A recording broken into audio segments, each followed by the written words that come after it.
guys! Welcome back to my YouTube channel, kay Nolly Boy and Family Vlog. So guys, i-share ko lang po ulit sa inyo ang aking bagong recipe, ang putserong isda. So ang gagamitin nating isda is yung tulingan. So yan, meron tayong 3 piraso na pinahati natin sa 3. Then, ito yung ating iba pang ingredients. Meron tayong saging na saba, meron tayong asukal,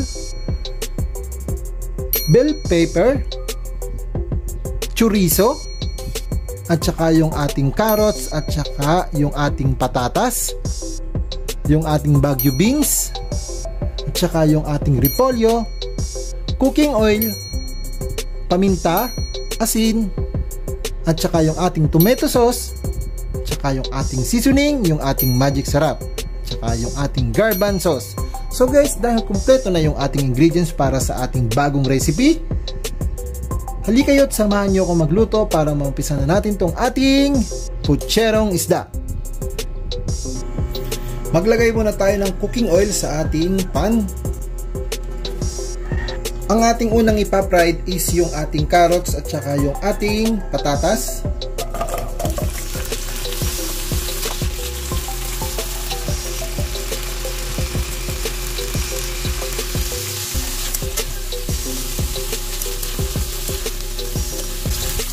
So yun guys, pwede na po natin siyang iset aside kasi medyo golden na ang ating carrot at saka yung ating patatas.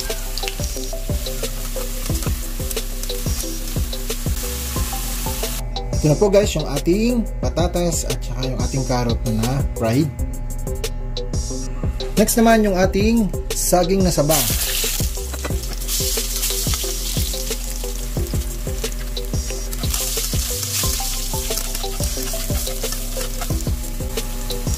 Yan guys, malapit na rin pumaluto yung ating pina-fried na saging na saba.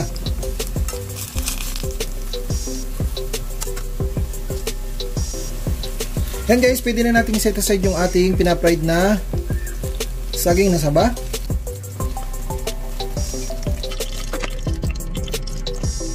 Next natin ipa-fried yung ating fish.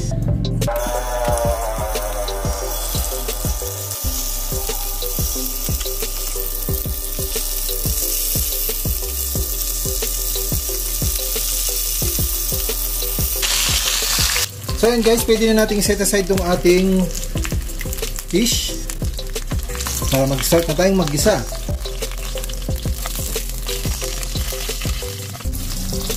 Yan na po guys yung ating fish na na-fried. Guys, umpisa na natin mag-gisa. Diyan ulit natin ng cooking oil. Lagay na natin yung ating garlic. Next yung ating onion.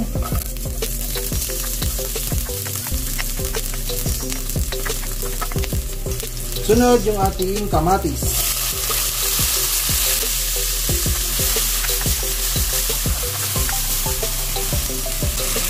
Lagay na rin natin yung ating bell pepper.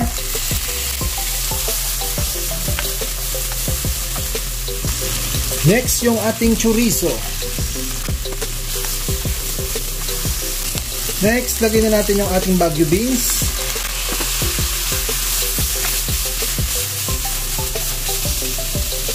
Sunod yung ating garbanzo sauce.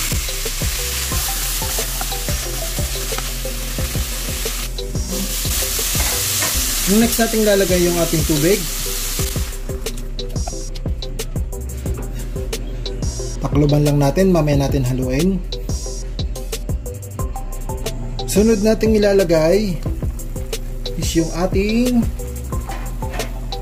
tomato sauce.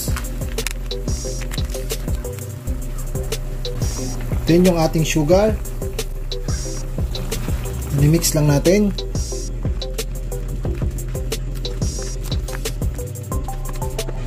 Sunod, lagyan natin ng paminta at yung ating pampalasa, ating seasoning, magic sarap.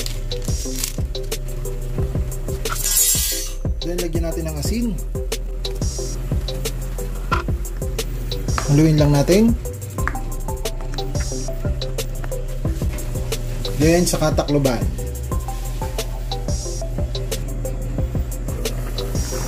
Then pwede na nating ilagay yung ating mga na-fried kanina. Yung ating saging. At saka yung ating carrot. At saka yung ating patatas. Haluin lang natin ng bahagya.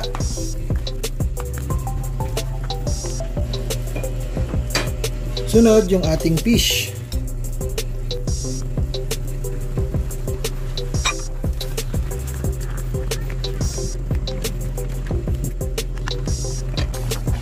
Cover ulit natin.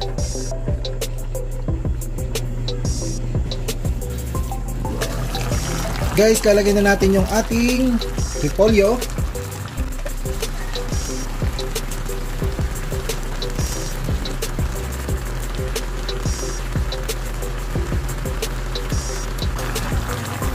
Mamaya natin haluin pagka lumambot na yung ating gulay. Takloban lang natin. Yan guys, dahil malambot na yung ating gulay, pwede na natin siyang haluin. Haluin lang natin ng marahan. Kasi sa sobrang dami nating gulay na nailagay.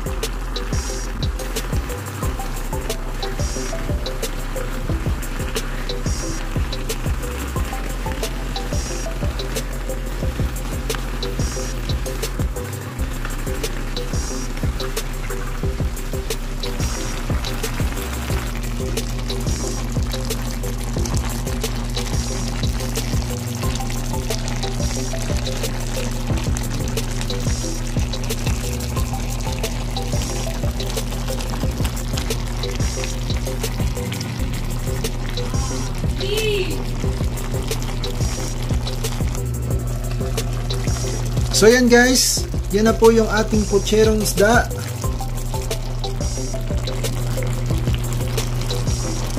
Ito na po yung ating recipe for today. Sana po guys nagustuhan nyo yung aking recipe for today, yung aking bagong video. Malapit na po siyang maluto at pwede na po natin itong i-serve sa ating pananghalian.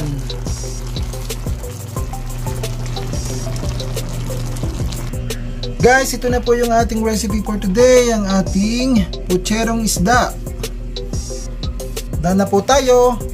Sana po nagustuhan ninyo at salamat po sa mga bagong nag-subscribe at sa ating mga bagong kaibigan. Hanggang dito na lang po yung ating video. Salamat! Bye-bye!